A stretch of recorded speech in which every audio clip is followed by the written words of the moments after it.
Halo semuanya, balik lagi di Wibu Chen.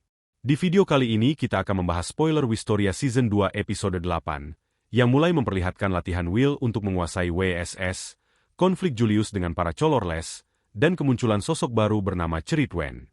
Jadi buat yang belum nonton, kalian sudah diperingatkan. Sekarang langsung saja kita masuk ke pembahasannya. Cerita berlanjut dengan latihan intensif antara Will dan Julius di sebuah dataran kosong. Julius mengeluarkan sihir Freud Gardinas yang memunculkan kawanan burung pelindung di udara. Ia menjelaskan bahwa burung-burung tersebut adalah pelindung tingkat rendah yang dipanggil dengan jumlah sihir yang pas agar mampu menahan kerusakan dari sumber elemen yang sama. Julius memerintahkan Will untuk melawan burung-burung tersebut tanpa menghancurkannya, sembari tetap mempertahankan aliran sihir yang terikat pada pedangnya. Will sendiri tampak sangat terkejut dan masih bingung mengapa Julius melakukan metode latihan seperti ini. Julius menegaskan bahwa tujuan utama latihan ini adalah agar Will belajar cara mengaktifkan WSS sendirian. Ia mengingatkan kenyataan pahit bahwa selama 6 tahun di akademi, Will lulus tanpa bisa menggunakan sihir dasar sekalipun. Baginya, daripada membuang waktu mencoba mempelajari sihir yang tidak dikuasai, akan jauh lebih konstruktif bagi Will untuk menguasai kekuatan unik yang sudah ia miliki saat ini. Will mulai merasa bahwa logika Julius masuk akal. Namun ia masih mempertanyakan bagaimana cara teknis untuk mengaktifkan kekuatan tersebut secara mandiri. Will menyadari bahwa karena ia tidak bisa menggunakan mantra, selama ini pedangnya hanya bergantung pada sihir dari sumber luar. Baginya, mengaktifkan WSS dengan kekuatannya sendiri terdengar seperti tugas yang sangat berat bagi seorang pemula. Ia merasa Julius seolah menyuruhnya menciptakan mantra baru dari sisa-sisa kekuatan yang ada. Julius yang mulai tidak sabar menyuruh Will berhenti berteori, karena hal itu tidak akan mengubah apapun. Ia menekankan bahwa Will tidak perlu memikirkan apakah ia mampu atau tidak. Yang harus dilakukan hanyalah fokus menahan sihir pada pedangnya. Julius memerintahkan Will untuk mencari tahu sendiri caranya tanpa peduli dari mana asal sihir itu datang. Saat Will masih ragu mengenai konsep menahan sihir, Julius memberikan instruksi lebih detail. Daripada mencoba mempertahankan WSS pada kekuatan penuh, Will harus memotongnya menjadi ratusan atau bahkan ribuan bagian kecil. Fokus utamanya adalah menjaga aliran sihir dalam pedang secara terus-menerus. Idealnya, jika Will sudah sangat mahir, ia bisa meningkatkan kekuatannya sesuka hati saat bertempur. Julius bahkan menyuruh Will untuk terus menahan aliran tersebut dalam aktivitas keseharian, bahkan saat sedang tidur. Julius berpendapat bahwa jika Will berhasil mencapai tahap itu, maka kemampuannya sudah bisa disebut sebagai sihir. Ia berani bertaruh bahwa Will akan menghadapi aliran kekuatan tersebut lagi pada momen pemekaran yang akan datang. Berdasarkan pengamatan dari Christo Reat, sihir apapun, tidak peduli seberapa lemahnya, dapat bekerja dengan sangat cepat jika dikelola dengan benar. Memiliki sedikit kontrol sihir pada saat pemekaran nanti akan menjadi keuntungan yang sangat besar bagi perkembangan Will di masa depan. Will akhirnya memahami bahwa Julius sengaja menggunakan burung pelindung tersebut untuk melatih pengendalian sihirnya. Ia harus memasukkan sedikit sihir ke pedangnya sambil berhati-hati agar tidak menghancurkan pelindung tersebut. Julius kembali berteriak bahwa mereka hanya punya waktu 1 minggu, sehingga Will harus bekerja lebih keras dan mempersempit fokus tindakannya. Baginya, hafalan tidak akan efisien dalam situasi ini. Will mengakui dalam hati bahwa metode Julius sangat luar biasa logis, dan tidak heran jika ia menduduki peringkat 3 teratas di kelas. Saat Will berterima kasih, Julius memuji kecemerlangan Will namun tetap merasa kesal dan menyalahkan Will atas situasi sulit yang mereka hadapi. Sementara itu di bagian lain menara, Iris bertanya kepada Elfaria mengenai alasannya tidak memberikan berkat kepada Julius Reinberg. Sebagai seorang Watcher, Iris merasa tidak bisa tinggal diam melihat penyihir kuat seperti Julius berusaha menonjolkan dirinya sendiri. Elfaria menjawab dengan nada kesal bahwa Julius telah memprovokasinya dengan berkomentar tidak sopan, terus-menerus merundung Will, dan menyebarkan masa lalu Elfaria yang memalukan ke seluruh akademi.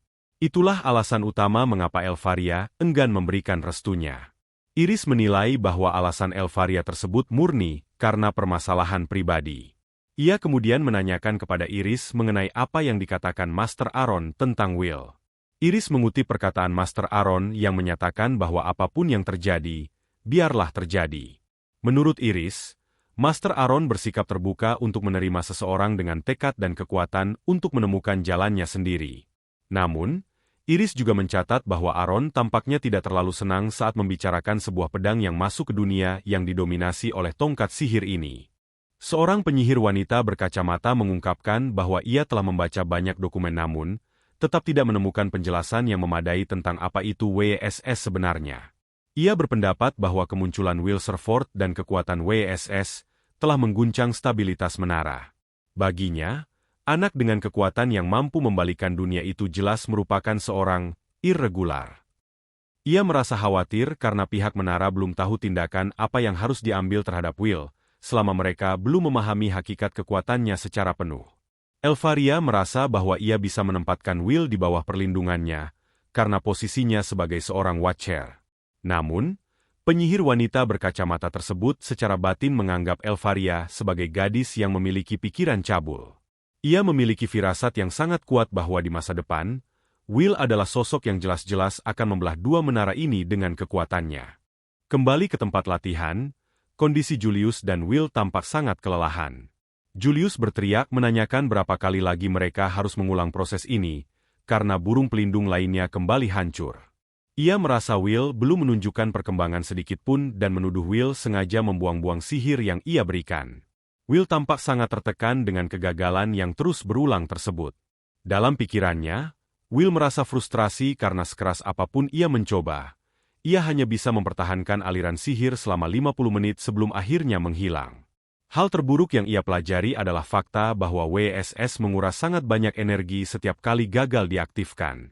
Will merasa latihannya hanya membuang-buang waktu dan berpikir mungkin lebih baik jika ia mempelajari teori WSS lebih dalam di perpustakaan menara atau bertanya pada penyihir tingkat tinggi. Ia menduga Mr. Workner mungkin sudah menemukan sesuatu namun belum memahami prinsip dasarnya. Namun, gumaman Will tersebut langsung memicu kemarahan Julius yang merasa usahanya membantu Will tidak dihargai. Julius menjelaskan bahwa saat ini klon-klonnya sedang bekerja keras mencari informasi di setiap buku yang ada di perpustakaan lembaga. Bahkan ia mengirimkan satu klon kepada Eliza demi mendapatkan petunjuk sekecil apapun mengenai WSS. Will sangat terkejut menyadari bahwa Julius mampu mengendalikan klone ARS Waze miliknya dari jarak jauh, dan mempertanyakan sejak kapan Julius menguasai kemampuan tersebut. Namun, Julius justru menegaskan bahwa pertanyaan yang lebih penting adalah mengapa ia harus sangat berusaha keras. Ia memperingatkan Will bahwa mereka harus melatih kekuatan dan mengumpulkan informasi secara bersamaan, karena mereka hanya memiliki waktu 1 minggu untuk membuat rencana ini berhasil. Kondisi Julius tampak sangat tertekan karena memproses informasi yang dilihat oleh klon-klonnya secara bersamaan membuat kepalanya kacau, hingga ia menyatakan kebenciannya terhadap aktivitas multitasking. Saat Will kembali bertanya mengapa Julius bekerja sangat keras untuknya, Julius meminta Will untuk membuka matanya. Ia menyatakan secara terang-terangan bahwa ia membantu Will semata-mata agar bisa membantu dirinya sendiri. Sebagai anggota keluarga Rainberg, Julius merasa takdirnya adalah mencapai puncak dan menjadi penyihir yang lebih baik dari siapapun, sehingga ia hanya memanfaatkan Will sebagai alat untuk sampai ke sana. Ia juga mengingatkan bahwa ia telah membuat janji untuk menolong, dan seorang bangsawan tidak akan pernah menarik kembali janji mereka. Mendengar hal itu, Will teringat bagaimana Julius menepati janjinya untuk meminta maaf kepada Donan dan yang lainnya setelah kekalahan di Festival Sihir Agung. Will kemudian menatap Julius dengan tulus dan mengatakan bahwa Julius sebenarnya adalah orang yang sangat baik. Pernyataan tersebut membuat Julius tertegun dan bingung. Will melanjutkan bahwa kebaikan datang dengan berbagai cara. Colette selalu membantunya, sementara Mr. Workner menunjukkan kebaikannya melalui omelan. Bagi Will, meskipun kebaikan Julius mungkin didorong oleh rasa kewajiban sebagai bangsawan, hal itu tetap luar biasa dan tidak mengubah fakta bahwa Julius adalah orang baik. Namun, pujian tulus ini justru membuat Julius merasa sangat tidak nyaman, hingga ia merasa jijik dan memutuskan untuk segera pergi beristirahat. Will memutuskan untuk tetap tinggal dan melanjutkan latihannya sendiri, sambil berterima kasih atas bantuan Julius. Saat berjalan pergi, Julius membatin dengan penuh kebencian bahwa ia sama sekali tidak peduli soal menjadi orang baik. Ingatannya kembali ke masa kecil, saat seorang pelayan bernama Anna memujinya sebagai anak yang baik, karena Julius kecil percaya bahwa tugas bangsawan adalah melindungi yang lemah. Anna meyakinkan Julius bahwa semua orang akan paling menyayanginya saat ia bersikap baik, namun Julius menganggap itu semua adalah kebohongan. Ia merasa sudah mencoba menjadi sebaik mungkin di masa lalu, namun ia tetap tidak bisa mendapatkan apa yang ia inginkan. Julius mulai berpikir bahwa belas kasihan tidak ada gunanya jika menjadi egois ternyata jauh lebih dihargai. Baginya, memamerkan bakat dan memanfaatkan orang lain demi tujuannya sendiri adalah jalan yang benar. Ia merasa bahwa meremehkan serta menindas yang lemah memberikan kebahagiaan yang lebih besar daripada berbuat baik selama ini. Dengan penuh amarah, Julius menyatakan bahwa ia tidak butuh kebaikan lagi. Ia menganggap sosok Julius yang baik telah lama mati, karena ia sendiri yang telah membunuhnya. Sementara itu, di laboratorium Kreutz yang berada di strata pertama menara, seorang pria misterius mengamati situasi dan menganggap bahwa seluruh perjuangan Will dan Julius akan berakhir sia-sia. Ia kemudian memerintahkan bawahannya yang bernama Charles untuk segera mengirimkan surat kepada pihak yang ia sebut sebagai Colorless. Di tempat lain, Julius yang sedang berjalan sendirian menyadari bahwa ia telah kehilangan arah dan masuk ke area yang ia ragukan apakah itu masih bagian dari menara atau sudah memasuki Dungeon. Tiba-tiba, sebuah serangan sihir besar menghantam posisinya. Pelakunya adalah sekelompok penyihir yang tampak sangat marah. Mereka berteriak menanyakan apa yang Julius ketahui tentang penderitaan mereka yang harus memanjat menara tanpa faksi dan selalu dihina sebagai penyihir tidak berwarna atau colorless di setiap sudut. Para penyerang ini mengungkapkan bahwa pihak Terminalia dan Kreutz telah menjanjikan rekomendasi masuk ke faksi jika mereka berhasil menyingkirkan Julius. Mereka menyatakan tidak akan membiarkan sisa hidup mereka habis hanya sebagai pelayan rendahan di menara dan merasa bahwa menyerang Julius adalah kesempatan terakhir yang mereka miliki untuk mengubah nasib. Julius menatap tajam para penyerangnya dengan pandangan merendahkan. Ia menyadari bahwa orang-orang di hadapannya hanyalah korban dari budaya kompetisi menara yang sangat kejam. Baginya, mereka adalah orang-orang yang dengan senang hati membuang harga diri demi merangkak keluar dari keterpurukan. Meskipun Julius menyebut mereka sebagai sampah, ia tetap mengakui bahwa secara teknis mereka adalah penyihir tingkat tinggi. Namun, kondisi Julius saat ini sangat kritis. Setelah menguras tenaga untuk menggunakan sihir Guardian dan menciptakan banyak klon, ia kini benar-benar kehabisan energi. Berada dalam posisi kalah jumlah, Julius menyadari bahwa kini hanya kata-kata yang tersisa sebagai senjatanya. Ia kemudian mengarahkan pandangannya pada 3 orang di hadapannya, Tony sang senior, Mary yang angkuh, dan Aaron, juniornya yang sombong. Julius mengejek mereka dengan pedas, mengatakan bahwa meski mereka berhasil menciptakan mantra baru dan masuk ke menara, mereka tetap berakhir sebagai pecundang. Ia menghina pekerjaan mereka yang hanya menjadi pelayan untuk menjaga mesin menara siang dan malam. Dengan penuh harga diri, Julius menyatakan bahwa ia lebih baik mati daripada harus menjadi salah satu dari mereka. Mendengar penghinaan itu, salah satu dari mereka berteriak bahwa saat ini tidak ada satupun faksi yang mau merekrut Julius. Dan hal itulah yang membuat Julius menjadi penyihir tidak berwarna atau colorless sama seperti mereka. Julius membalas dengan amarah yang meledak, menegaskan identitasnya sebagai Julius Reinberg. Ia bersumpah akan menggunakan cara apapun dan siapapun dalam perjalanannya untuk menaklukkan menara serta mewarisi posisi Great Mage Elfaria. Di tengah kemarahannya, sempat terlintas ingatan tentang sosok Anna yang dahulu selalu tersenyum ramah padanya. Julius terus meluapkan emosinya, menyatakan keinginannya untuk melihat ke bawah dengan hina pada semua orang yang telah menyingkirkannya. Ia bahkan bertekad akan menggunakan kekuatan magia Vander jika itu memang diperlukan untuk mendapatkan apa yang ia mau. Ia mengaku awalnya ingin memanfaatkan ketiga orang itu untuk membantunya maju. Namun sayangnya, ia kini menilai mereka sama sekali tidak berguna. Tony, yang sudah tidak bisa menahan amarah, menyebut Julius sebagai bajingan dan mengaku bahwa ia tidak pernah bisa tahan dengan sikap Julius sejak mereka masih menjadi teman sekelas. Julius tidak membantah hal itu. Ia menyadari sepenuhnya bahwa dirinya bukan lagi anak baik yang mereka kenal dulu. Sambil menatap ke arah Anna, Julius membatin bahwa tidak ada satupun dari mereka yang mengerti betapa besarnya kebencian yang ia rasakan saat ini terhadap mereka semua. Tiba-tiba, sebuah serangan sihir besar meluncur ke arah Julius. Namun Will Serford muncul tepat waktu dan menangkis serangan tersebut dengan pedangnya. Will segera bertanya apakah Julius baik-baik saja, yang membuat Julius terbelalak terkejut melihat kehadiran Will di tempat itu. Will menjelaskan bahwa ia sebelumnya juga diserang oleh sekelompok penyihir tingkat tinggi. Karena menduga para penyerang itu juga akan mencari Julius, Will memutuskan untuk datang menyusul bersama Kiki. Julius yang masih tidak percaya bertanya dengan nada tinggi mengapa Will mau menolongnya. Will menjawab dengan polos bahwa mereka sudah sering saling melindungi saat berada di Dungeon, dan ia juga merasa berutang budi karena Julius telah membantunya menguasai kekuatan WSS. Will tersenyum lebar dan mengatakan bahwa ia mungkin memang orang bodoh yang akan selalu membantu siapapun yang pernah bersikap baik padanya. Ia teringat kembali pada perkataan pelayan Julius, bahwa semua orang sebenarnya sangat menyayangi Julius saat ia bersikap baik. Namun, respon Julius justru di luar dugaan.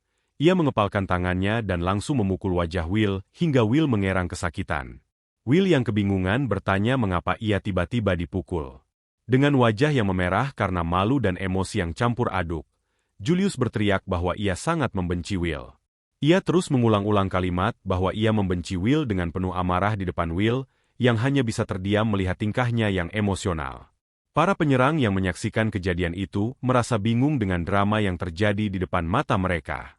Mereka memutuskan untuk tidak ambil pusing dan segera memerintahkan serangan untuk menghajar Will dan Julius. Will bersiap dan menyuruh Julius untuk tetap berada di belakangnya agar tetap aman. Namun Julius dengan angkuh melarang Will untuk memerintahnya. Tiba-tiba, sebuah ledakan asap dan energi sihir yang sangat besar muncul di tengah-tengah mereka.